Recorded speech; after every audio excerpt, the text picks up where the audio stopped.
भारत ने आज मिसाइल दाग दी, भारत ने आज मिसाइल परीक्षण किया है, तस्वीर मिसाइल परीक्षण की है। ये जो माहौल भारत में है, इसके बाद पाकिस्तान की सांसें थम गई हैं। तो आतंकिस्तान पर पीएम मोदी ने जो स्ट्राइक की है वो एक एक कर मैं आपको बताऊं। 5 से 6 स्ट्राइक कल कर दी थी, आज सिर्फ पीएम मोदी ने जुबानी स्ट्राइक की है। पाकिस्तान ने भारत को न्यूक्लियर धमकी दी है, ये आज की सबसे बड़ी खबर मैं आपको दिखा रहा हूं। अब मैं पूछना चाहती हूं, खाने को तो है नहीं, आटा मिलता नहीं, पानी है नहीं, बिजली आती नहीं, वहां पर जिस तरह की गुर्बत है, आपकी इस वक्त औकात भी है कि न्यूक्लियर बॉम्ब से किसी को डरा सके और कोई डर जाए उससे? Mr. President, there will be another Pulwama. And guess what? India will blame us. They're already blaming us. They're saying all this is happening because of Pakistan. One of their defense ministers said there are 500 terrorists lined up on the border to go in. Why would Pakistan send 500 terrorists when there are 900,000 troops? What impact are they going to make? What will they do? Supposing a country 7 times smaller than its neighbor is faced with the choice. Either you surrender or you fight for your freedom till death. What will we do? I ask myself this question. And my belief is, La ilaha illallah, there is no God but one. And we will fight. And when a nuclear armed country fights to the end, it will have consequences far beyond the borders. हमारे घर में कोई घटना होती है तो हम सबसे पहले किसको पकड़ेंगे?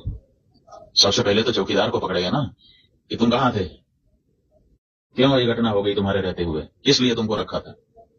लेकिन यहां नहीं ऐसा हो रहा है। यहां जो है कहते तो हैं कि हम चौकीदार हैं, लेकिन चौकीदारी अगर की गई होती, हाँ चौकीदार अगर अपने काम में पक्का होता है तो उसके ऊपर आक्रमण करके उसको कोई मार दे, लेकिन फिर कहा जाता है कि चौकीदार ने अपना निभाया। यहां तो कुछ पता ही नहीं है, कोई लड़ा ही नहीं उनसे, किसी ने उनको रोकने की कोशिश ही कहीं नहीं की। वो आए, घटना की, आराम से चले गए, कहीं पर उनको कोई बाधा नहीं है। कहां है चौकीदार? और चौकीदार के बारे में चर्चा ही नहीं हो रही है। अब कह रहे हैं हम उनको सबक सिखा देंगे, हम ये कर देंगे, हम वो कर देंगे। पाकिस्तान की धरती से आए थे। अरे भाई, पाकिस्तान की धरती से आए थे, इतनी जल्दी कैसे पता चल गया आपको? और गांव का मूत्र पीने वाले तू की कहना पाकिस्तान से हमला करना है, हमला करने दे पुत्रा साढ़े को इंडियन कंट्रोल कश्मीर के पहलगाम इलाके के अंदर मौजूद बेसलान वैली, जिसे यहाँ का मिनी स्विट्जरलैंड भी कहा जाता है, यहाँ पर घने और लंबे दरख्तों के झुंड मौजूद हैं, जहाँ से इंडियन मीडिया के मुताबिक कुछ टेररिस्ट, जिनकी तादाद 4 से 6 बताई जा रही है, इन्होंने अचानक से इंडियन फोर्सेस की यूनिफॉर्म के अंदर आकर सिविलियन लोगों पर गोलियां चला दी। और ऐसा करने से पहले इनके ID कार्ड चेक करके कि क्या ये मुस्लिम है या फिर हिंदू, और ख़ास तौर पर हिंदुओं को आइडेंटिफाई करके कत्ल किया गया।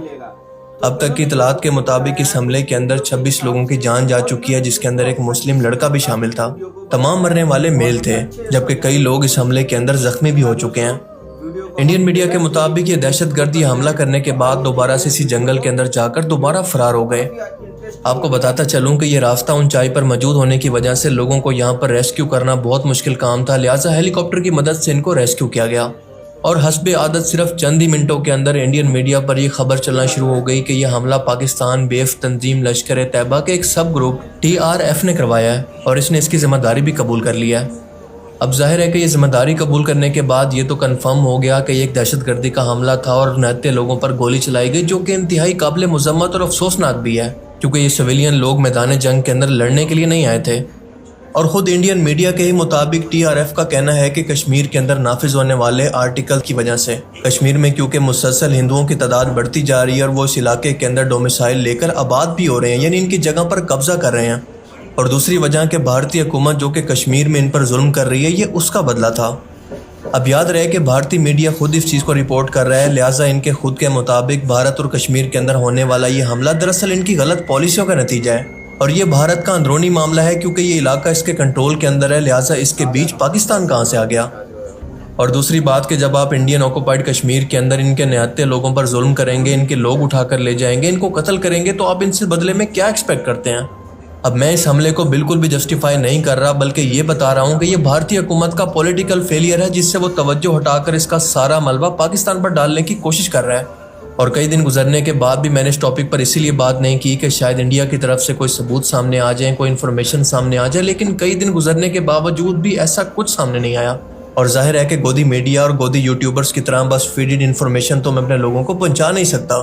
अब इस हमले को कई दिन गुजर चुके हैं, लेकिन अभी तक भारत की तरफ से कोई ऐसा सबूत सामने नहीं आया जो ये बता सके कि इस हमले के अंदर वाकई पाकिस्तान का हाथ था। अब आप अंदाज़ा करें कि ये इंडिया का अंदरूनी मामला है, लेकिन इसके अंदर ज़बरदस्ती मुसलमानों को और पाकिस्तान को किस तरह से घसीटा जा रहा है कि आप अंदाज़ा लगाएं कि इंडिया के मणिपुर के अंदर, आसाम के अंदर और खालिस्तान के अंदर भी आज़ादी की तहरीकें चल रही हैं, लेकिन भारत इसको हमेशा से अपने अंदरूनी मामलात कहता है। और इसी तरह से इंडिया के अंदर जब कश्मीर का इशू होता है या फिर कश्मीर के अंदर कोई हमला होता है तो इसको पाकिस्तान के साथ क्यों लिंक करता है, इसको अपना पॉलिटिकल फेलियर या फिर इसको अपना अंदरूनी मामला क्यों नहीं मानता। इनफैक्ट सच तो ये है कि पाकिस्तान खुद इस खित्ते के अंदर सबसे ज़्यादा दहशतगर्दी से इफेक्टेड मुल्क है। इस मुल्क ने सबसे ज़्यादा दहशतगर्दी के खिलाफ कुर्बानियाँ दी हैं। उल्टा भारत खुद बलूचिस्तान की अलहदगी की तरीकों के अंदर मुलविस है, इनको फंड कर रहा है। क्या ये दहशतगर्दी नहीं होती? पाकिस्तान इस हमले के बाद बार बार ये कह चुका है कि हम इस मामले के अंदर भारत के साथ ताउन करने के लिए तैयार हैं और इस हमले की तहकीकात करवाने के लिए भी तैयार हैं, लेकिन सिर्फ अपनी एजेंसीज के जरिए नहीं बल्कि बाकी इंडिपेंडेंट एजेंसीज या बाकी मुल्कों की एजेंसीज को भी इन तहकीकात के अंदर शामिल किया जाए ताकि तमाम मामला वाज़ेह हो सके। क्योंकि पाकिस्तान के मुताबिक ये एक फॉल्स फ्लैग ऑपरेशन था जो कि एक बार फिर से भारतीय वज़ीर आज़म नरेंद्र मोदी की बीजेपी गवर्नमेंट की तरफ से खुदकार तरीके से करवाया गया ताकि हिंदू मुस्लिम फसादात और पाकिस्तान मुखालिफ तकरीरें करके अपना पॉलिटिकल वोट बैंक बढ़ा सके। और ये बातें मैं बिना सबूत के बस हवा में नहीं कर रहा, बल्कि इसका सबूत ये चार्ट है कि पहलगाम हमले से पहले इस तरह के जितने भी अटैक हुए जिसके अंदर बिना सबूत के पाकिस्तान को टारगेट किया गया, वो सब के सब बीजेपी की हुकूमत के अंदर ही हुए। और आप देख रहे हैं कि दिन रात इस प्रोपेगेंडा के अंदर इनका साथ इनका गोदी मीडिया भी बढ़ चढ़ कर दे रहा है। एक मुल्क का मीडिया इतना अहम होता है कि वो डेमोक्रेसी का चौथा पिलर होता है। लोगों की राय और ज़हन साजी करने के अंदर इसका सबसे अहम किरदार होता है। और इसकी वजह यह होती है कि क्योंकि मीडिया पर चलने वाली खबरों की तस्दीक हर शख्स जाकर मौके पर नहीं करता, तो हर मीडिया की खबर को वो सच मान लेता है। और इसी चीज़ का फ़ायदा उठाकर गोदी मीडिया ने दिन रात पाकिस्तान पर हमले के लिए मशीन गन तैयार कर दी है और प्रोपेगेंडा की सूरत पाकिस्तान की तरफ चला रहा है। इनफैक्ट अपनी तरफ से तो ये अभी तक पाकिस्तान से जंग भी कर चुके हैं और पाकिस्तान को फतह भी कर चुके हैं, बिल्कुल बॉलीवुड फिल्म्स के हीरोज की तरह। पाकिस्तान ने भारत को न्यूक्लियर धमकी दी है। ये आज की सबसे बड़ी खबर मैं आपको दिखा रहा हूं। Be on standby Rahul camp four then floor. आज की सबसे बड़ी खबर, पाकिस्तान की भारत को न्यूक्लियर वार्निंग। ब्रेक करिए इस वक्त की बड़ी खबर। और इसी के साथ टाइम्स नाउ अब भारत का ये हेलीकॉप्टर अब पहुंचा है गुजरात के आसमान की तरफ, जो आपको बताएगा कि समंदर का ये विशाल स्वरूप आखिर किस तरह की हलचल बता रहा है। अब मैं पूछना चाहती हूँ, खाने को तो है नहीं, आटा मिलता नहीं, पानी है नहीं, बिजली आती नहीं, वहां पर जिस तरह की गुर्बत है, आपकी इस वक्त औकात भी है कि न्यूक्लियर बॉम्ब से किसी को डरा सके और कोई डर जाए उससे? नौसेना ने BrahMos long range anti ship missile का परीक्षण किया और ब्रह्मोस एंटी शिप मिसाइल की मारक क्षमता 800 किलोमीटर तक है। इसके हमले से कराची से लेकर कई शहर तबाह हो सकते हैं। अच्छा, पाकिस्तान के पास जो 130 परमाणु बम है, उनमें से 66% जमीन से मार करने वाले वो बम है जिन्हें बैलिस्टिक मिसाइलों से दागा जाता है, जबकि 28% परमाणु बम वो हवा से गिरा सकता है। परमाणु बम से लैस उसके मिसाइल भारत के चारों सबसे बड़े शहर दिल्ली, मुंबई, बेंगलुरु और चेन्नई पर हमला कर सकते हैं। और यही वजह है कि पाकिस्तान और खुद इंडियन अवाम ने भी इस गोदी मीडिया को सीरियस लेना ही छोड़ दिया है।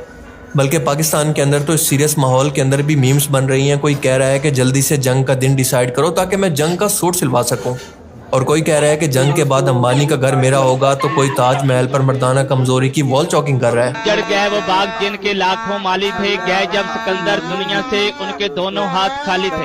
कोई जीतो पाकिस्तान के अंदर तीनों बॉलीवुड के खान को नचा रहा है, तो अमिताभ बच्चन को पाकिस्तान का तराना गाते हुए भी देखा जा सकता है।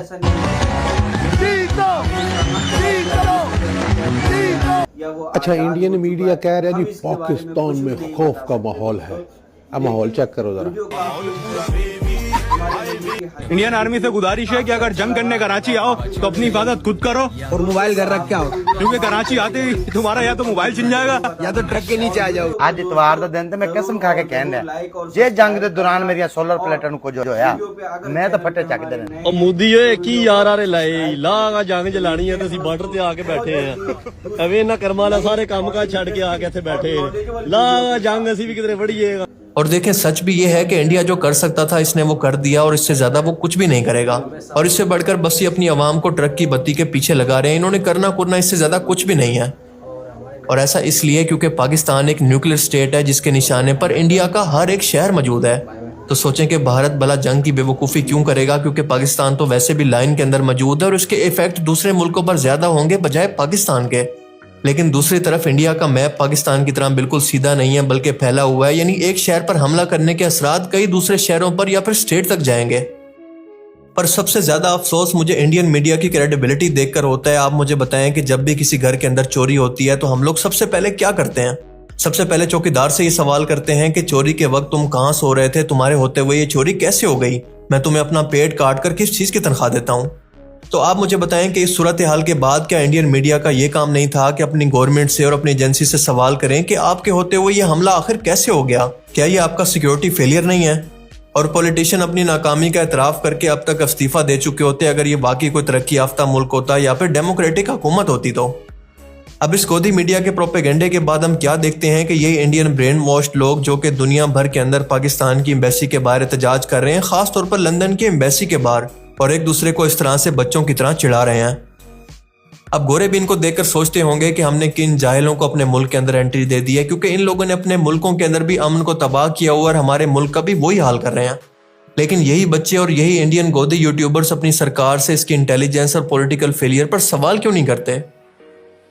आप बाकी दुनिया को देखें कि तरक्की याफ्ता कौमें इस वक्त अपने बॉर्डर खत्म कर चुकी हैं, सिर्फ एक लाइन की हद तक मौजूद हैं। वो एक दूसरे से ट्रेड करती हैं, खुलेआम एक दूसरे के मुल्क के अंदर सफर भी करती हैं। उन मुल्कों के अंदर इस वक्त भी अमन और सुकून मौजूद है। लेकिन ये दोनों कुत्तों की तरह 77 सालों से एक दूसरे से लड़ रहे हैं कि तुमने मेरा बंदा मार दिया, मैंने तुम्हारा मार दिया, तुमने मेरा बंदा उठा दिया, तुमने मेरा बंदा उठा लिया। बॉर्डर पर एक दूसरे से ऊंची टांगे उठाकर एक दूसरे को डराने की कोशिश करते हैं। इन दोनों मुल्कों के अंदर करप्शन, गुर्बत, बेरोजगारी, नाइंसाफी मौजूद है और इन दोनों मुल्कों के लोग रोजगार के लिए दूसरे मुल्कों के अंदर धक्के खा रहे हैं जहां पर इनकी कोई हैसियत नहीं। और इन सीरियस टॉपिक्स पर बात करने की बजाय, इनका सोल्यूशन ढूंढने की बजाय ये लोग अपनी फौज पर और अपने असले खरीदने पर अपनी आधी से ज्यादा आमदनी लौटा देते हैं। ऐसी कौमें भला खाक तरक्की करती हैं। आप देख लेना कि शोर शराबे के बाद होना कुछ भी नहीं है। नरेंद्र मोदी ने अपनी आवाम को मामू बना लिया है, पॉलिटिकल सपोर्ट भी हासिल कर लिया और पाकिस्तान को दुनिया में बदनाम करने की कोशिश भी कर लिया है कि पाकिस्तान एक दहशतगर्द मुल्क है। लेकिन बिना सबूत के ये सब मेहनत बेकार होती नजर आ रही है और बिना होमवर्क के मोदी सरकार दुनिया के अंदर खुद अपना मजाक बनवा रही है। और इसकी मिसालें मैं आपको इस तरह से दे सकता हूं कि इस हमले के वक्त नरेंद्र मोदी सऊदी अरेबिया के दौरे पर मौजूद था और इस हमले की खबर मिलते ही ये विजिट छोड़कर इसने अपने पार्टी रहनुमाओं का एक इजलास बुला लिया और इस इजलास के अंदर फौरी तौर पर ही कुछ बड़े फैसले करने और इनको इम्प्लीमेंट करने का हुक्म दिया गया।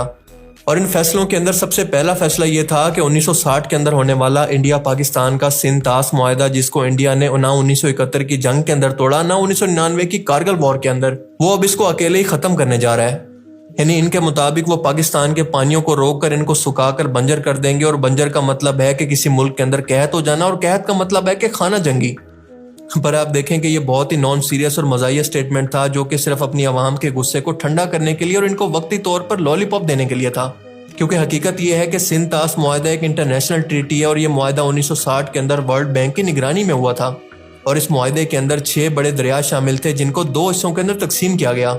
पाकिस्तान को मिलने वाले दरिया थे सिंध, झेलम और चनाब, जिनका ज्यादातर पानी पाकिस्तान को इस्तेमाल करने का हक दिया गया, जबकि भारत को मिलने वाले दरिया थे सतलुज, ब्यास और रावी और इन दरियाओं के पानी का ज्यादातर हिस्सा भारत को ही दिया गया। और इस मुआहदे के अंदर यह लिखा गया कि इन दोनों मुल्कों में से कोई भी एक दूसरे का पानी रोकने के लिए इस पर डैम नहीं बनाएगा और गैर जरूरी तामीरात नहीं करेगा। इस मुआहदे के अंदर यह भी शामिल था कि कोई भी मुल्क यानी इंडिया या पाकिस्तान बिना किसी दूसरे की रजामंदी के अकेले इस मुआहदे को खत्म नहीं कर सकता और अगर भारत ऐसी कोशिश करता भी है तो पाकिस्तान की तरफ से इसको आलमी अदालतों और इदारों के अंदर मुकदमात का सामना करना पड़ेगा और इससे सफारती तौर पर इससे बेइज्जती का सामना करना पड़ेगा। और सच पूछें तो इंडिया ने ये स्टेप उठाकर दरअसल अपने ही पांव पर कुल्हाड़ी मारी है और ऐसा इसलिए क्योंकि पाकिस्तान फौरन ये मुकदमा आलमी अदालत के अंदर लेकर जाएगा और वहां पर भारत अपना मुकदमा लड़ेगा और पूरी दुनिया को इसकी बददियानती का इल्म होगा और उनको पता चलेगा कि ये वो मुल्क है जो कि अपने मुआहदे की पासदारी तक नहीं करता। और सबसे बड़ी बात कि चीन का सबसे बड़ा पानी का निज़ाम 2 दरियाओं पर डिपेंड करता है जो कि चाइना से होकर इंडिया के अंदर जाते हैं। एक है ब्यालांग तंग और दूसरे का नाम है ब्रह्मपुत्र। और आप चाइना और इंडिया की दुश्मनी के बारे में तो पहले से जानते हैं और ये पाकिस्तान का सबसे बड़ा इत्तेहादी है। और आप ये भी जानते होंगे कि चाइना इन दोनों दरियाओं का पानी रोकने के लिए पहले से मुख्तलिफ मंसूबों पर काम भी कर रहा है। और अगर भारत किसी तरह से पाकिस्तान का पानी रोककर इसको खुश करने की कोशिश करेगा तो पाकिस्तान फौरन से चाइना की हेल्प मांगेगा और चाइना फौरन से इंडिया का पानी रोक देगा और इसके बाद चाइना इंडिया का वही हाल कर देगा जो कि इंडिया पाकिस्तान का करने वाला था। खासतौर पर इसकी वजह से आसाम, अरुणाचल प्रदेश और दीगर शुमाली मशरकी रियासतों के अंदर बिल्कुल कहत पड़ जाएगा। और इससे भी बड़ी बात कि इसके बाद भारत किस मुंह से यह मुकदमा लेकर आलमी अदालत के अंदर जाएगा कि चाइना ने हमारे पानी को गैर कानूनी तौर पर बंद किया है, हालांकि वो खुद पाकिस्तान के साथ यही कर रहा होगा। और इससे भी बड़ी बात कि इस वक्त इंडिया के पास कोई ऐसा इंफ्रास्ट्रक्चर मौजूद ही नहीं है जो कि पाकिस्तान के दरियाओं सिंध, झेलम और चनाब के पानी को मुकम्मल तौर पर रोक सके। फन फैक्ट यह है कि आज भी अगर वो स्ट्रक्चर को बनाना चाहे तो इसे बनाने के अंदर इसको कम से कम 20 साल लगेंगे। जी हाँ, 20 साल। और इसके अलावा जो पैसा लगेगा और मैन पावर लगेगी इसकी तो मैं बात ही नहीं कर रहा। सो कुल मिलाकर ये एक इंतहाई इलॉजिकल और भोंडा सा मूव था और इसका एहसास भारत को खुद बाद में भी हो गया और इसी वजह से हमने देखा कि आखिरी हरबे के तौर पर इसने झेलम के अंदर 20 से 30 फुट फालतू पानी भी छोड़ दिया ताकि पाकिस्तान के अंदर सैलाब से तबाही हो सके। दरिया में पानी का बहाव कम से कम 20 से 30 फुट ज़्यादा कर दिए गए। इस वक्त आप देख सकते हैं, ये आपके सामने, ये 92 में इस रेंज पे पहुंचा था पानी, आज उसी रेंज में पहुंच गया है, अभी जारी। और सबसे अहम मामला ये भी है कि अगर इंडिया किसी भी तरह से पाकिस्तान का पानी रोकता है तो यूनाइटेड नेशन सिक्योरिटी काउंसिल का मेंबर कभी नहीं बन सकता, जिसकी वो कई सालों से ट्राई कर रहा है। और इसकी वजह यह है कि यूनाइटेड नेशन सिक्योरिटी काउंसिल का मेंबर वो मुल्क कभी नहीं बन सकता जो कि दूसरे मुल्क का पानी रोके। इस हमले के बाद इंडिया ने दूसरा फैसला ये किया कि पाकिस्तान की तरफ से आने वाले जिन भी लोगों को सार्क वीजा इशू किया गया था वो सब के सब खत्म है और इन लोगों को अल्टीमेटम दिया गया कि वो जल्दी से जल्दी पाकिस्तान वापस चले जाएं। अब इन लोगों के अंदर ज्यादातर लोग वो थे जो कि यहाँ पर इलाज की गर्ज से आए थे और यूं इन्हें अचानक बेदखल कर देने की वजह से इंसानी हकूक की खिलाफ वर्जी हुई और ये मामला पूरी दुनिया के अंदर हाईलाइट भी हुआ। तीसरा ये कि पाकिस्तान के सफारती अमले को 50 से कम करके 30 कर दिया गया और बाकियों को जिस तरह से बेइज्जत करके इंडिया से निकाला गया वो बाकायदा एक हरासमेंट थी, जैसा कि आप ये वीडियो देख लें। Cake for what is the celebration for? Are you from Pak High Commission? Sir, are you from Pak High Commission? Are you from Pakistan High Commission? Where are you from, sir? What is this? What is this cake for? What is this cake for? खाली occasion बताओ। 28 लोग मरे हैं, थोड़ा सा बताइए ना, दुख है इस बात का। अब ये बेचारा अपने फेयरवेल के लिए पाकिस्तानी एम्बेसी के अंदर केक लेकर जा रहा था, लेकिन इस गोदी मीडिया ने इसका जो हाल किया, जो तमाशा लगाया वो आपके सामने है। पूरी दुनिया ने तमाशा देखा कि ये है इस मीडिया की क्रेडिबिलिटी। अब जाहिर है कि इसके बाद पाकिस्तान भी खामोश नहीं रहने वाला था, लिहाजा इसने इंडिया को ऐसा जवाब दिया कि इसके 14 तबक रोशन हो गए। Any attempt to stop, reduce or divert the flow of water belonging to Pakistan under the Indus Waters Treaty would be responded to with full force and might. Screen पे आपको जो नक्शा नजर आ रही है पाकिस्तान और इंडिया के दरमियान से जो लाइन ऊपर जा रही है रेड कलर की, इसके इस साइड पे सारे का सारा इंडिया है। हैरानगी की बात यह है कि ये वो सारे का सारा इंडिया है जहाँ पे आज तक पाकिस्तान ने कोई धमाका नहीं किया। इंडियन कहते हैं, इंडियन मीडिया या मोदी सरकार ये कहती है कि पाकिस्तान इंडिया के अंदर दहशतगर्दी करता है, और अगर पाकिस्तान वाकई इंडिया के अंदर दहशतगर्दी करता है तो ये नीचे से लेकर ऊपर तक जो सारी रेड लाइन आपको नजर आ रही है, जो सारा बॉर्डर नजर आ रहा है, यहाँ पे ऐसी आपने कौन सी कोई ताकत खड़ी की हुई है जो पाकिस्तानी क्रॉस नहीं कर सकती? वो ताकत आप मकबूजा कश्मीर वाली जगह पे क्यों नहीं खड़ी कर सकते? मतलब मकबूजा कश्मीर से पाकिस्तानी घुस के वहां पे जाके आप कहते हो कि पाकिस्तानी दहशतगर्दी करते हैं। अगर पाकिस्तान इतना वेला बैठा हुआ वहां पे घुस के दहशतगर्दी करने के लिए, तो ये बॉर्डर सारा क्रॉस करके जाना कोई मुश्किल है पाकिस्तान के लिए? अगर पाकिस्तानी वहां से घुस सकते हैं तो वो यहाँ से क्यों नहीं घुस सकते? यहाँ पे आपने कौन सी कोई अलग से टेक्नोलॉजी यहाँ पे नस्ब की हुई है? सबसे पहला स्टेप पाकिस्तान ने यह उठाया कि सबसे पहले शिमला एग्रीमेंट को खत्म करने का ऐलान किया, जिसके अंदर इंडिया और पाकिस्तान के आपस में मुज़ाकरात के जरिए कश्मीर का हल निकालने पर इत्तफाक हुआ था।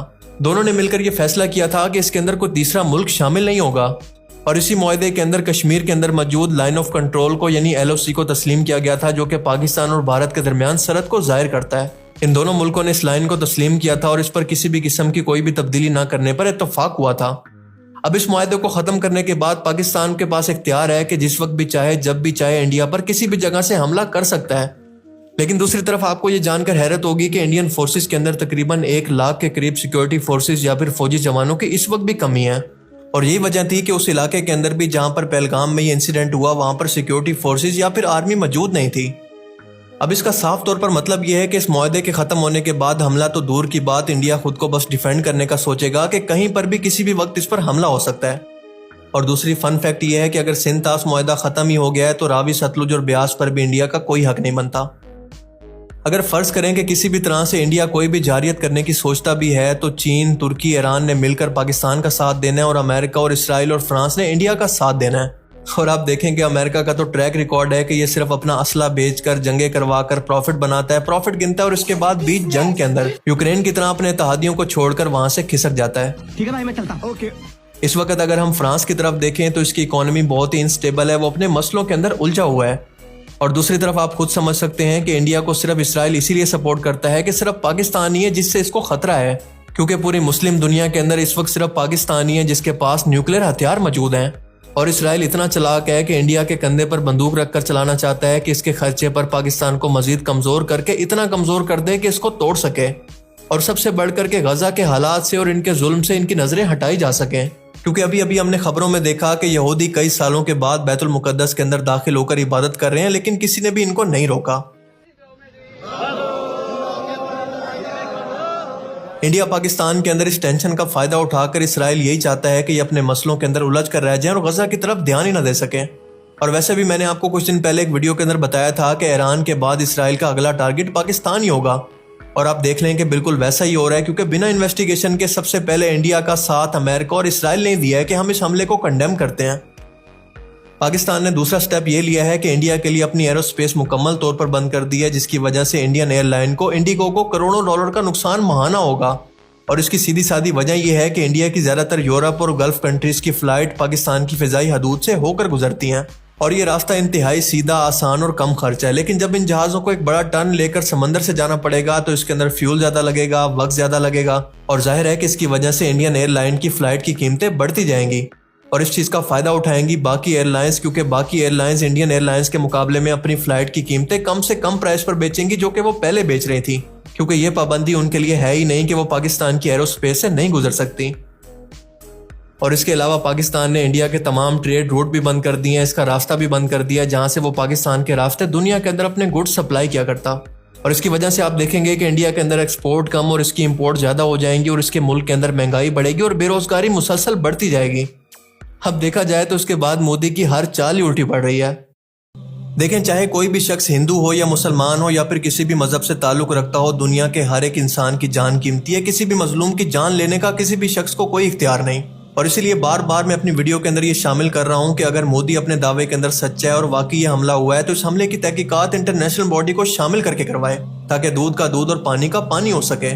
और अगर ऐसा नहीं हो रहा और इसकी बजाय सिर्फ जज्बाती तकरीरें हो रही हैं और सिर्फ इल्जामबाजी हो रही है, तो आप समझ जाएं कि अंदर मामला कुछ और है।